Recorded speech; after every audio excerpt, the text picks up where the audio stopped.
everybody, it's Daphne here with Laura Entertainment. We are sitting down with former CEO, author, writer, and producer, correct? Sean. That is correct. That Done is deal. that is the new title. I guess I'm in the process of learning right now the producer side, but I've been an author and screenwriter for about 5 6 years now. So, is there anything new that you're working on? You working on anything right Yeah, now? I've got a couple things. So on the film front, my book, The Chosen, which I published, I guess about 2 years ago or so. I wrote the screen adaptation for it last year, and it has done extremely well on the film fest screen circuit. So I decided to take it the step further and begin the process of actually producing it. So we're at the final stages of pre-production. We're out doing the financing pitches right now. I've managed to get bring on board a pretty good collection of actors. I have Keith Mason as the lead. I've got Mickey Rourke in for a part of the film. I've got a Canadian well-known actor, Greg Brick, in the film as well. And we are just putting an offer out to Cole Meany as we speak to bring him on board for a key role in the film. So we're looking forward to hopefully a successful process in the financing run and seeing that get into production. The target beginning of production is next April, with a completion. My hope is for Halloween of 2024, as it is a dark psychological horror thriller. And Wow.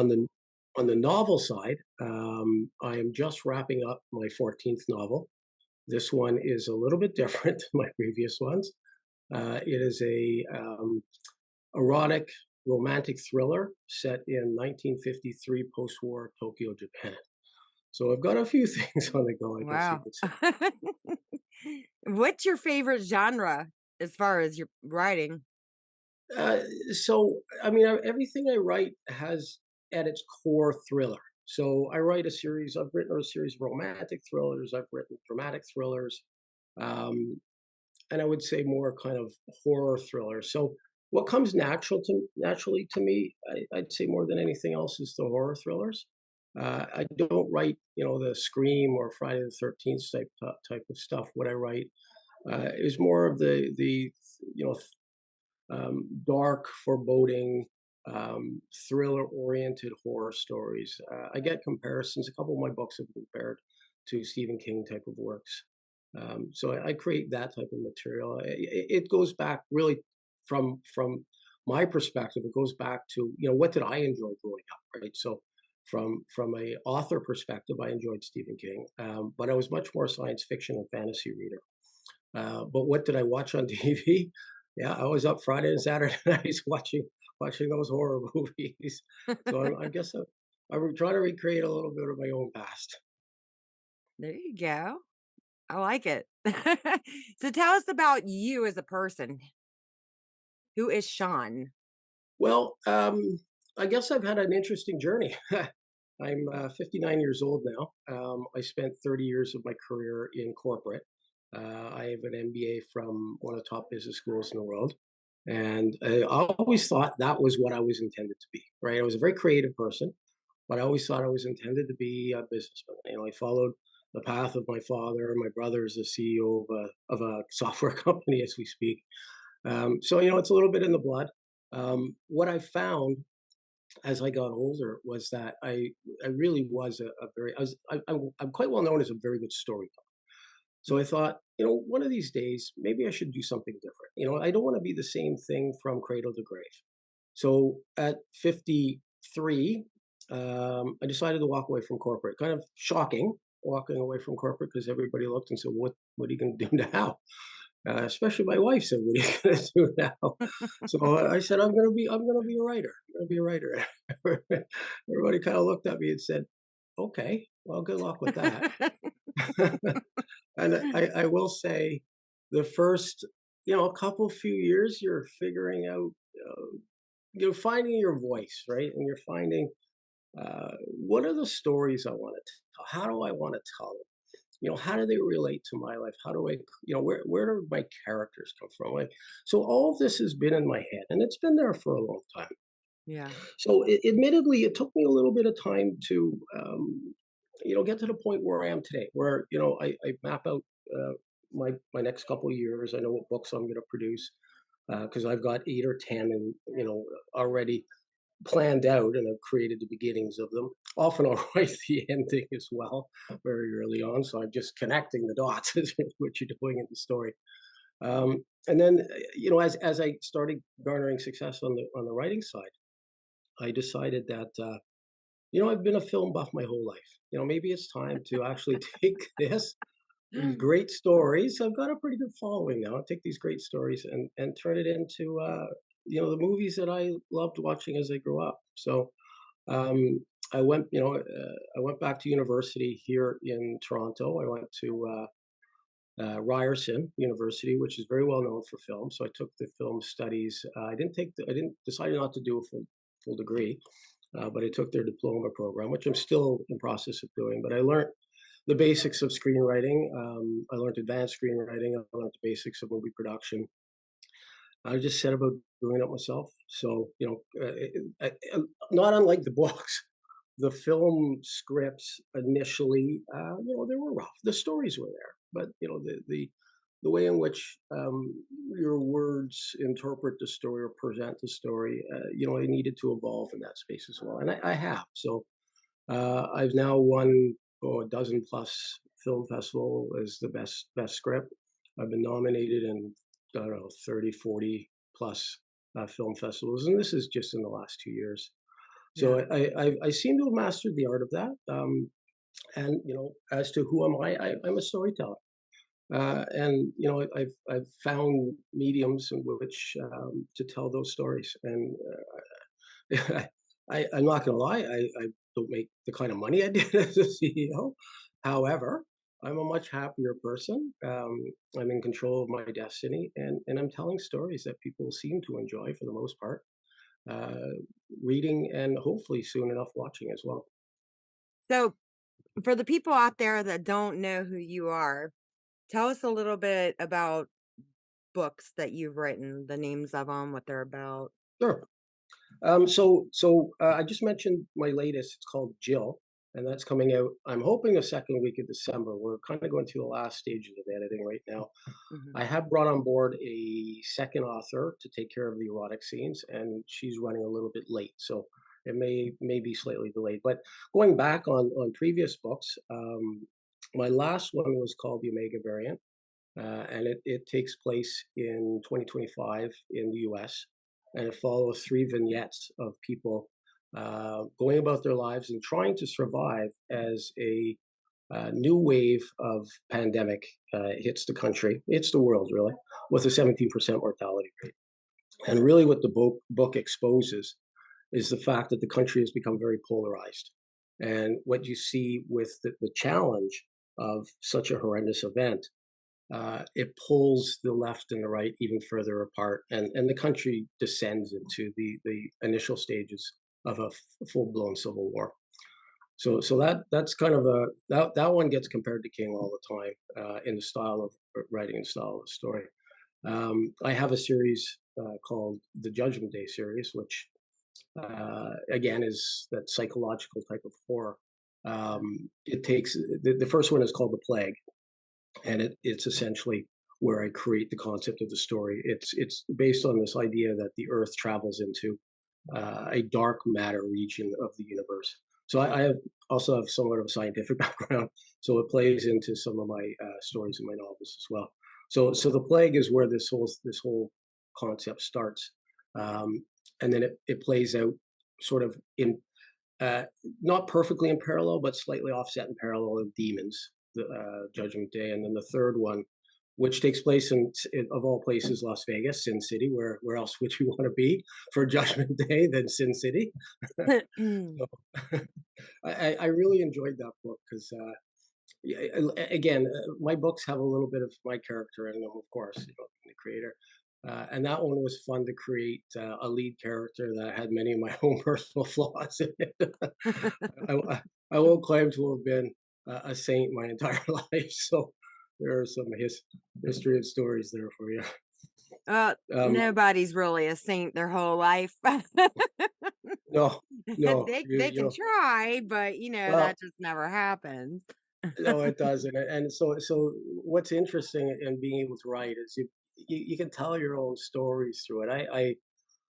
Being open to telling this story, which I do. I've actually spoken on radio and broadcasts and so on about the fact that I lived through an addiction, a pretty bad one. Yeah, And I came to the point where it was continue and die, or find my way out of the hole. So when I write these characters that have um, character flaws, they have challenges, they have really the idea of the book Demons was we all have demons inside us, right? What does it take for them to take control? I mean, that's kind of the tagline. And I know my demons yeah, did take control for a while. Here I am, completely clean, completely kicked it. I do speak about it publicly, in efforts to help those who are challenged with addiction find a way out of it. So in my case, it was sensibility, friends, family, more than anything else, the strength of my own family that made me want to, go the right route. So I get to tell my story in other stories. It's never fully me, but always a bit of me. that's crazy. Oh my god. Yeah, Wow. yeah. So It's, where it's Go ahead. I was gonna say it's a crazy world, right? And the fact Yeah. is, I think I was on Nick Brack's program the other day, and so he was talking. He does a lot of podcasts on, and this one actually aired on the Australian radio on addiction and the battles of mental health. So mental health plays a role in what I write and what I express, and I like to look at it as allowing people to say it's okay to say I got a problem, right? It's okay to say, hey, look, maybe I need some help here, because when you do, that's where you find your way out. And, I don't want to make the story all about that, but I Yeah, mean, it's certainly an element of how did I get here from where I was. That's all part of the path that I took unwillingly or unknowingly, I should say at the time, yeah. right? So, where can people buy these books? Where are you Well, selling 'em? So I focus on I am in some Canadian bookstores. What I found about bookstores is it's, there's a pain. There's a lot of overhead on this, and I elected not to go the publisher route. At first, I didn't have a choice. I Mhm. do now, but I've decided to stay um, with self-publishing, and I'm 100% on Amazon. I'm not going to sit here and say Amazon's the greatest place in the world. There's challenges working with them. However, of the options out there, they are, in my opinion, they're the best one. So I'm Amazon has 100%. everything. It, Everything. It doesn't it, it, matter. yeah, yeah. You can look for a toilet plunger. You can get it with my book on Amazon. I feel like. I mean, that place, they've just evolved out of nowhere, you know what I mean? Because they weren't here, Yeah, and then all of a sudden they came here, and then boom, now they have literally everything. There is not one thing you cannot get on Amazon. yeah, and quickly, right? Right. Well, sometimes. Yeah, no, you are right, and I'll tell you Sometimes. that when I order my book proofs for a new release, Mhm. that takes a while. I seem to be somewhere down the list of priorities. Yeah, I know that feeling. I've ordered things with the Prime and, I was happy, "Oh, yeah, it's gonna be here in a day or 2," and it'd take a week. I'm like, "What the hell, man? Why am I even paying for the Prime?" You know? Yeah, you do You have need to to bring me my compromise stuff. sometimes. Yeah, yeah. The old days of brick and mortar, um, it was easy to get in and get out, assuming they had the product you're looking Yeah. for. That was always the challenge of the brick and mortar days. So I do centralize on Amazon for a variety of reasons. If you want to be on Kindle, Amazon makes you solely use Amazon. So I can't be on Kobo, I can't be on Barnes and Noble, so I can be on Kindle. So my sales What about were Audible? Audible. it's a great question. I get asked that often, and in all honesty, it's a path I should have gone down by now. Mhm. I haven't. More so, I wouldn't call it laziness. I would say just prioritization of energies right now. Um, it is somewhere I'm going to be going. Uh, Yeah. in particular, I have a romantic thriller series that's Irish Indian based. I'm Irish, my wife's Indian. So it's modeled after us and our children, and it's my top rated series. And I get asked all the time, in particular for those, like, can you make them audible? The answer is yes. The follow up question is when. That's the more important Yeah, there's question. a lot of things on Audible. There is. I have it. I'm not gonna lie. I'm guilty. Well, it's easy. It's funny. I have a very good friend of mine who's a best-selling Canadian author, and he and I are actually collaborating, or starting to be the beginnings of collaborating on a book for next summer or next Yeah. fall.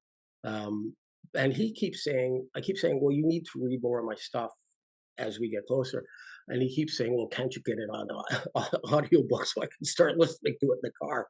I go, yeah, it's a valid point, right? It's the way in which some people digest Well, their reading. yeah, yeah. I mean, that's part of the reason, like, I've been doing these interviews, God, in a bunch of different segments for a while.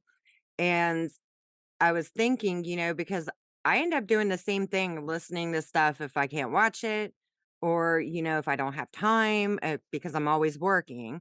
So I'll sit there and listen. And when I decided, God, it's been almost a month now, just to go ahead and launch them with the audio, as far as putting them on Spotify and iHeart and Amazon and Apple, and there's more that it links to that Mhm. I'm not even aware of, you know what I mean? Oh, I'm But sure there's many I don't know about as well. yeah, because the interviews, I mean, they're very helpful, especially when we're in the film industry and we're talking about, one, people don't even realize we're dropping in potential casting calls, you know? I hear And you. we are helping because we are giving our own experiences, our own stories, advice for aspiring people, putting that information out there. And I feel like everybody needs to be made aware of, the reality behind what it takes to make these movies. A lot of people don't get that, and they'll go to these classes, and some of them will be full of shit, some of them will be really good, but they're still not handed how hard it really is in this industry. It's Yeah, based, it yeah, is. I will tell you, I've gotten as far as I have because I have 30 years of experience behind me. So, Yeah. I'm a former CEO. I've been a senior executive for a number of companies, so I know how to work my way around these things. Mhm. It's a tough. This is the toughest industry I've ever experienced. It's very difficult to get a foothold. Um, there's a lot of who you know. There's a lot of connections. There's a lot of relationships that I'm building. I have my old ones, but they're not that helpful in this world because this is an entirely isolated world, as I've discovered. No, Mhm. it just makes me wanna try harder. I can imagine coming out of film school at 25 years old. You got a tough haul ahead of you. I'll just, in my opinion, I'll just say I that. didn't go to film school. That's the one thing I did not do. I went to 6 years of college for something else. I took 2 years medical, 4 years criminal justice, and that fell through when my youngest daughter was sick, and they couldn't figure out what was wrong with her.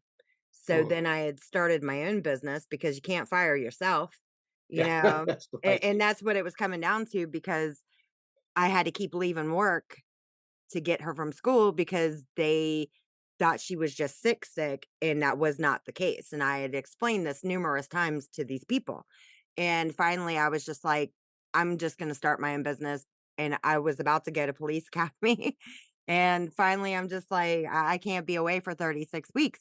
So, when I had Yeah, started right. working, then what had happened was the casting call had came out, and I put my I submitted for it and I forgot, but then it come back, on set, and then I just kind of fell in love with the industry from there. So I kind of halted my business, you know, and I left the business license because my son, if he decides he wants to take it over or whatever, it doesn't matter Mhm. to me. But I've halted that business completely. And then I just went full force into this one. And it's not an easy business. It's it's hard. I mean, Yeah, if you're it in this certainly is. industry, you need to work. You're gonna be working from the time you get up until the time, if you're lucky, you go to bed 4:30 in the morning. Not to mention, even the writing thing, because I know that too, you know, adapting. I know it is different, because you write books. I've just been working screenplays. Mhm. So adapting those books into screenplays is completely different and it's hard to learn. Yeah, You got a lot more it to is. it. Yeah, it's interesting. I do a lot of calls with people, so people say, "How did you do it? Can you give me some tips?" Or something. We'll get on the phone. In my case, I would I just seem to have a natural knack for it, and I think the Yeah. reason is because my books are written from a very visual perspective, so I'm visualizing Mhm. essentially the film while I'm writing the book. And I didn't know I was doing that. I'll be honest with you. I discovered that only afterwards, as I started doing, taking the screenwriting courses and then Mhm. doing the initial screenwriting. It seems that my books lend themselves well to being adapted. And Yeah. because it's my story, the adaptation, how I want it presented visually, means it's easy for me to do the nitty gritty I need to do within the screenplay for it to hopefully, depending on who produces it, look that way when it's done in print. Yeah. It's a crazy business. It is. Both sides of it, even as far as from writing to producing. And then sometimes it is sometimes, people just get comfortable working with the same teams. And that's why Mhm, a lot of the same people stay with each other. Like, here's an example. Take for Adam Sandler. Okay. mhm, Love him. But it's always his same team, and I get it because I'm the same way anymore producing. It's just like, though, you can count on those people, and you slowly start letting more people come in, you know, and you get comfortable with yeah, people because you're working with these people way before you're ever shooting that film. You have yeah, so much stuff you have to do before you even make it to be able to film. And once you form like a year and a half, 2-year relationships with people, you become friends. I think of them as friends. I get yeah. it. We're I working agree. together, but they're friends, you know, Yeah. and you get comfortable like that. And you always want somebody that you can count on. So I understand why, like Sandler does his thing. And then I'm sure everybody does. Everybody has their team and they want to make sure before they even let you in, how's your track record with Mhm. people? How many bridges have you burned? Yeah, Have you burned any yeah. bridges? It happens. It happens Oh, all the yeah. time, but Yeah. sometimes It you gotta be a little bit lenient as far as bringing people in because how else are they gonna learn, you know, yeah, if you yeah, don't let them in? yeah, Yeah, I think you're bang on there. It's interesting. In effect, that's what started to happen with me as well. So, yeah, I've got a local Toronto-based director that's part of the crew for, The Chosen, and I've been working with the lead actor for over a year now. So yeah, he was the relationship that brought, Mickey Rourke in. I brought Greg in because I know him personally. But we were already talking. So I've done the adaptation for the next two movies. They won a bunch of awards. So I'm yeah, starting a pre-production process for those. And I'm starting to work with those guys as a team again because they're the guys I know, right? To your point, right? It's the guys I know, yeah, and I like these guys. Yeah, they're friends now. Now yeah, one lives in England, which makes it a little bit difficult, but we'll figure. We're still yeah. friends across the pond.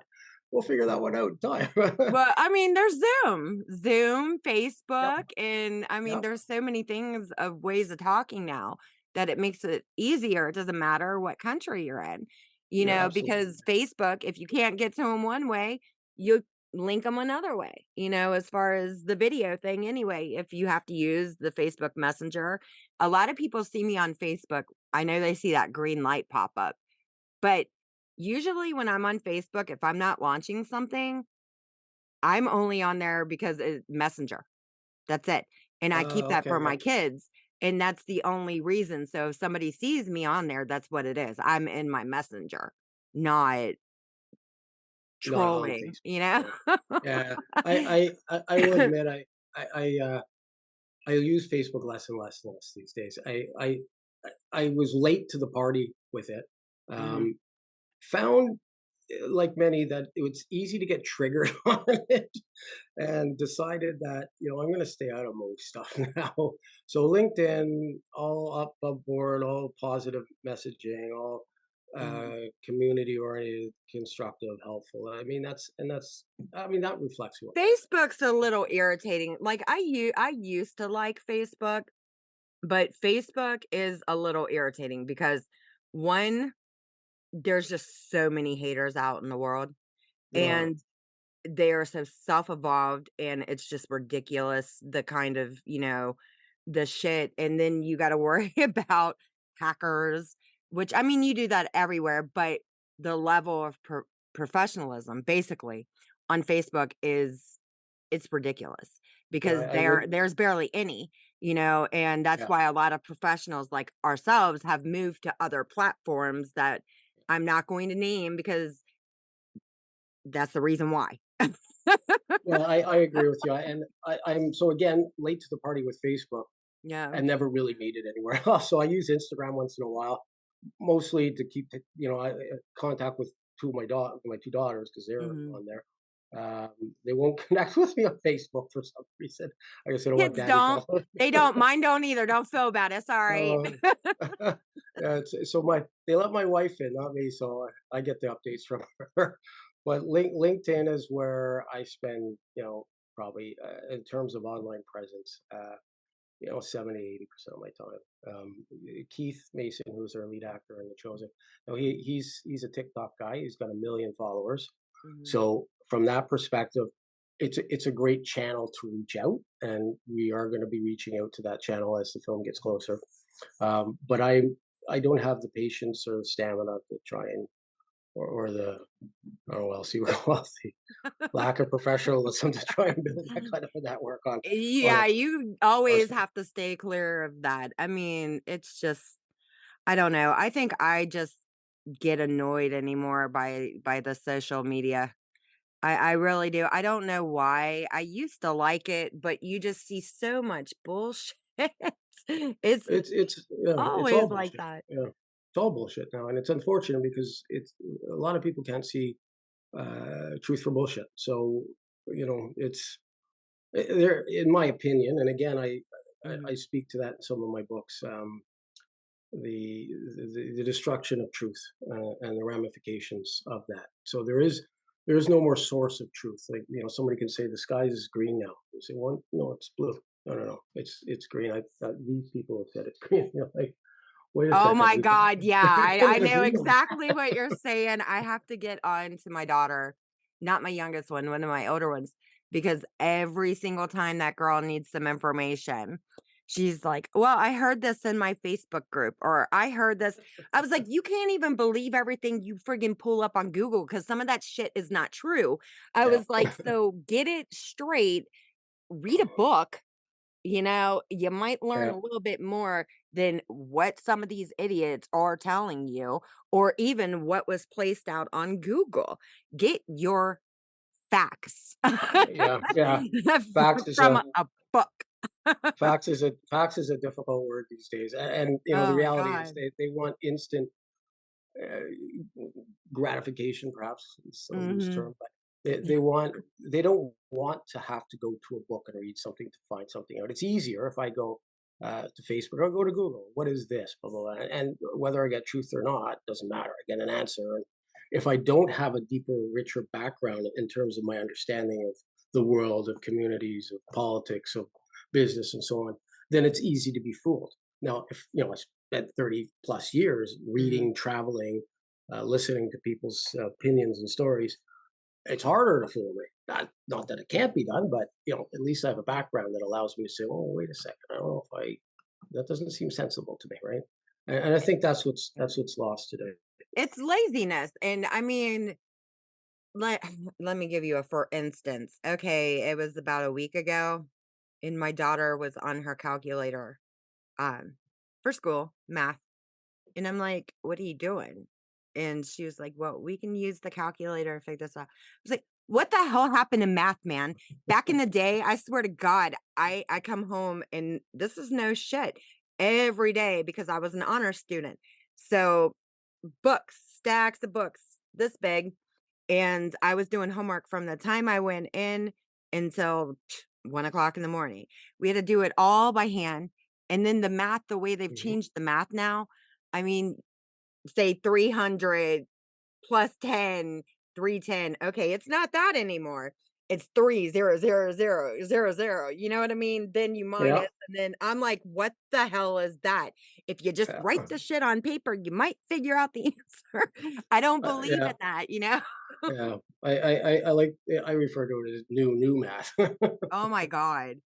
I just, it's not even math. It's some made up bullshit to take up more time because, you could have just told them the answer's 310, you know? Well, I guess they're trying to teach the logic behind it, but there's times in life you don't need the logic behind it. You just Right? need a methodology for doing it. Yeah. It's so crazy. I swear, I don't understand some of I just don't understand. Me, I'm old school, so I'll tell her, like, "You're gonna have to learn how to do that, you know? You need to learn regardless of that calculator. I'll take that calculator and smash it with a hammer before I let you use it."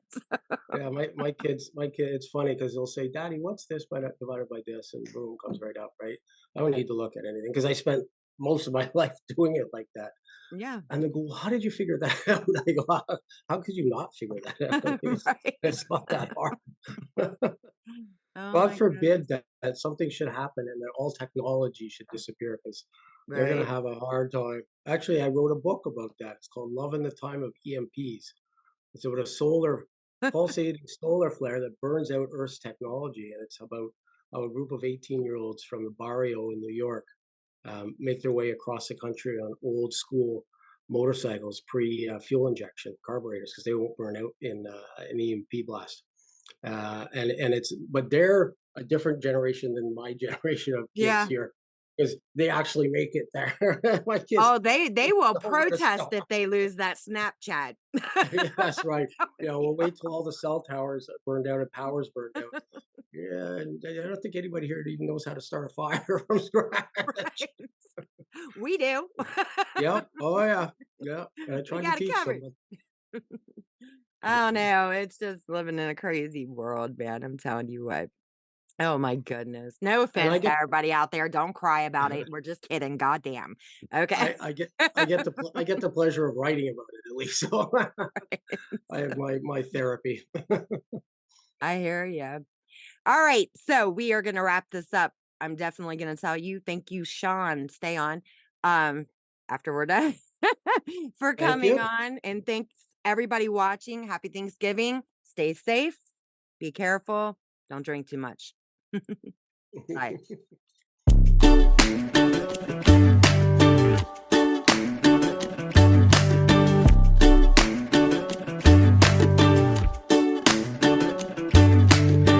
Out there somewhere on the beach, you got a cool drink waiting on me. Your lips taste like schnapps and grenadine, like sex on the beach.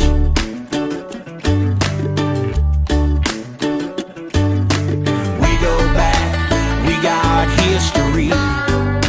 Sex on the beach. Pour me a double shot of Tito's in my glass. Sex on the beach. Let's put our toes in the sand. I sip and a kiss in. Sex on the beach. Just you and me.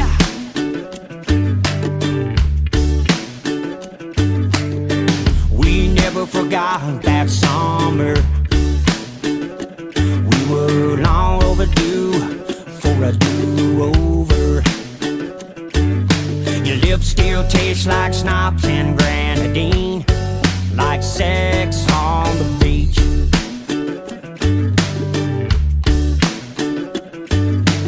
We go back, we got history.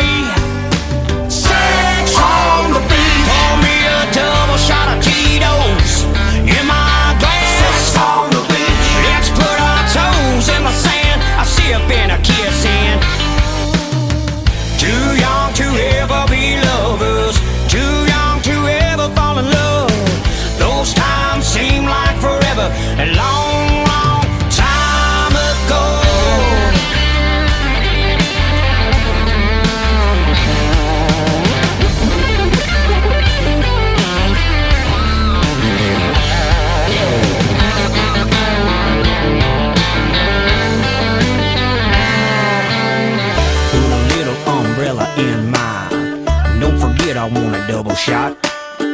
we'll dance in the moonlight and have a real good time.